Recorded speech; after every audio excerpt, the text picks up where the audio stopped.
1/2 kilo mutton எடுத்திருக்கேன். அதுக்கு ஒரு பெரிய வெங்காயம், ஒரு அரை தக்காளி போட்டுக்கோங்க. அரை ஸ்பூன் மிளகாத்தூள், 1/4 ஸ்பூன் மஞ்சத்தூள் போட்டு தேவையான அளவு உப்பு போட்டு இப்போ ஒரு 3 விசில் வச்சு எடுத்துக்குவோம். இப்போ நம்ம பிரியாணிக்கு ரெடி பண்ணிடலாம். புதினா எடுத்து வச்சுருக்கேன். ஒரு கட்டில் நான் அரை கட்டு எடுத்து வச்சுருக்கேன். அதில் பாதி கொஞ்சம் வதக்குறதுக்கு எடுத்து வச்சுருக்கேன். 1 கிலோவுக்கு நம்ம போடுறதுல எல்லாமே பாதி பாதி தான் போடுறோம். சின்ன மிளகான்றதுனால நான் ஒரு 6 எடுத்து வச்சுருக்கேன். பெரிய மிளகானா ஒரு 3 போதும். 1/2 கிலோவுக்கு நான் சொன்னது. காரத்துக்கு ஏற்ற மாதிரி நம்ம மசாலா எல்லாமே சேர்க்குறோம்ல, அதுக்காக. சின்ன வெங்காயம் ஒரு 5-6 போட்டுக்கோங்க. இதை இதை அரைச்சி வச்சுக்கலாம். இப்போ 4 ஸ்பூன் ஆயில் ஊற்றிருக்கேன். 2 பட்டை, இலை, 4 கிராம்பு, 2 ஸ்டார் பூ, ஏலக்காய் 2 எடுத்து வச்சுருக்கேன். இதை போட்டு வறுத்துக்கலாம்.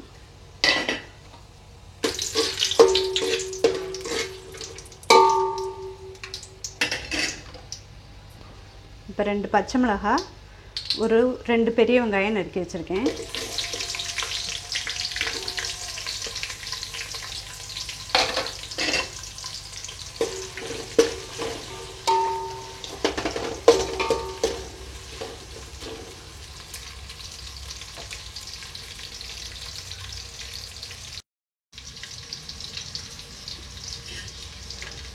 இப்போ கூட தக்காளியை போட்டுக்கலாம். நான் பெரிய தக்காளி 2 தக்காளி எடுத்து வச்சுருக்கேன்.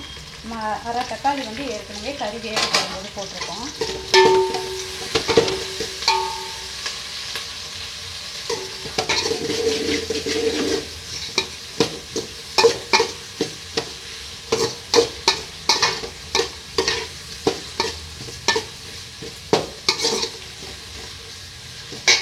இப்போ கொத்தமல்லியும் புதினாவும் அரைச்சி வச்சுருக்கோம், சேர்த்துக்கலாம்.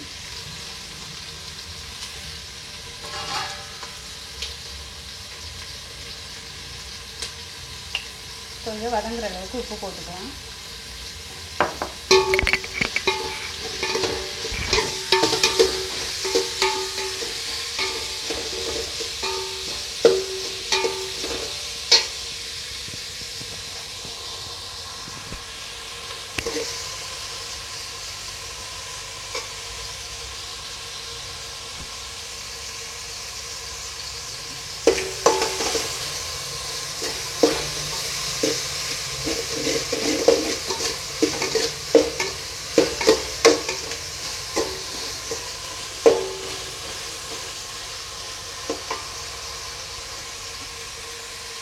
கூடவே நம்ம இது புதினா அரைச்சி வச்சதெல்லாம் ஊற்றிக்கலாம்.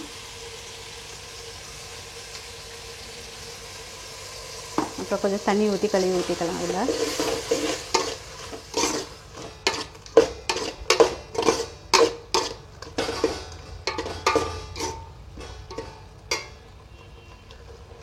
பிரியாணிக்கு நுணுக்கி வச்ச பொடியும் போட்டுக்கலாம்.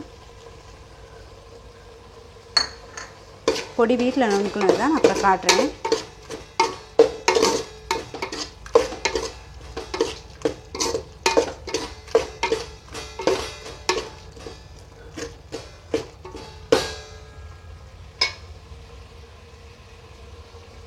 கூடவே தயிரும் சேர்த்துக்கலாம்.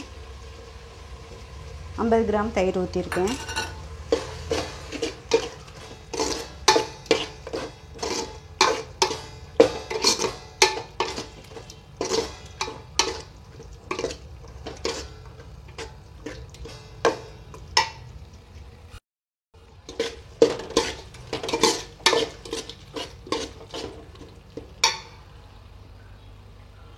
இப்போ அரிசியை போட்டுடலாம்.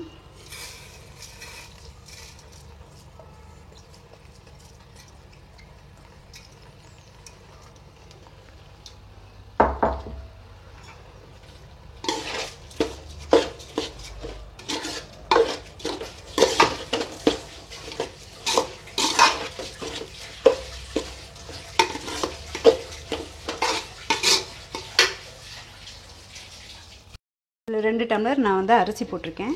இதில் 3 டம்ளர் இப்போ தண்ணி, ஒன்றுக்கு 1.5 தான் தண்ணி பிரியாணிக்கு எப்போவுமே எல்லாத்துக்குமே. கறி வேக வச்ச தண்ணி தான்.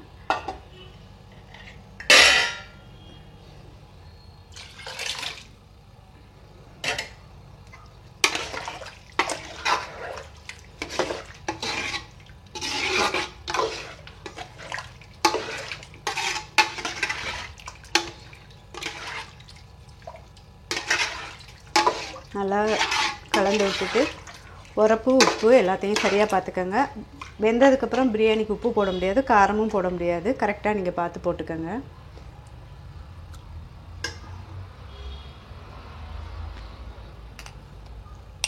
கொஞ்சம் உப்பு போட்டுக்கலாம்.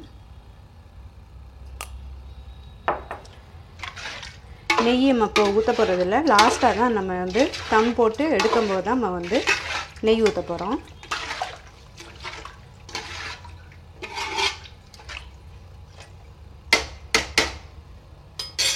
அவ்வளோதான். இப்போ இதை தம் போட்டுடலாம்.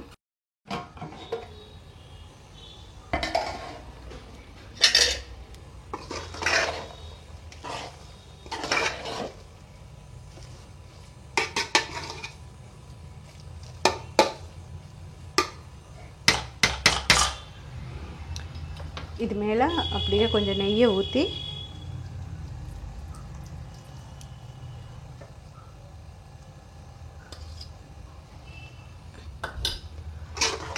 அப்படியே அரிசி உடஞ்சிடாம ஒரு கிண்டி கிண்டிட்டு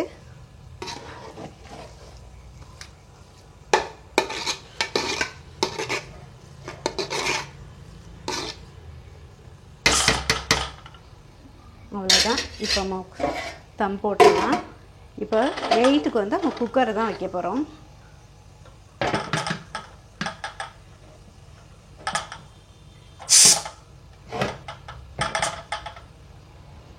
அவ்வளோதான், தம் போட்டாச்சு. பிரியாணி ரெடி ஆனோடனே பார்க்கலாம். இப்போ நம்ம பிரியாணி ரெடி ஆகிடுச்சுன்னு பார்க்கலாம்.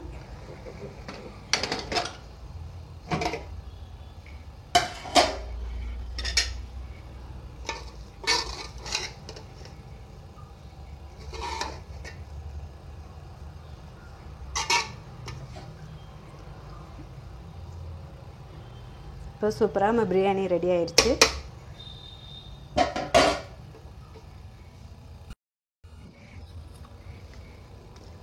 லைட்டாக மேலே ஆயில் இது நெய் ஊற்றிக்குவோம்.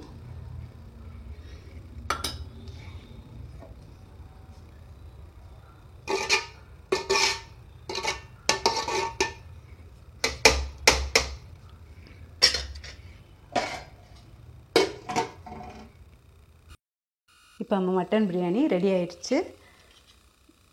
மட்டன் பிரியாணி வச்சுருக்கோம், முட்டை வச்சுருக்கோம், தயிர் பச்சடி போட்டிருக்கோம், கூடவே ஆட்டுக்கால் குழம்பு வச்சுருக்கோம்.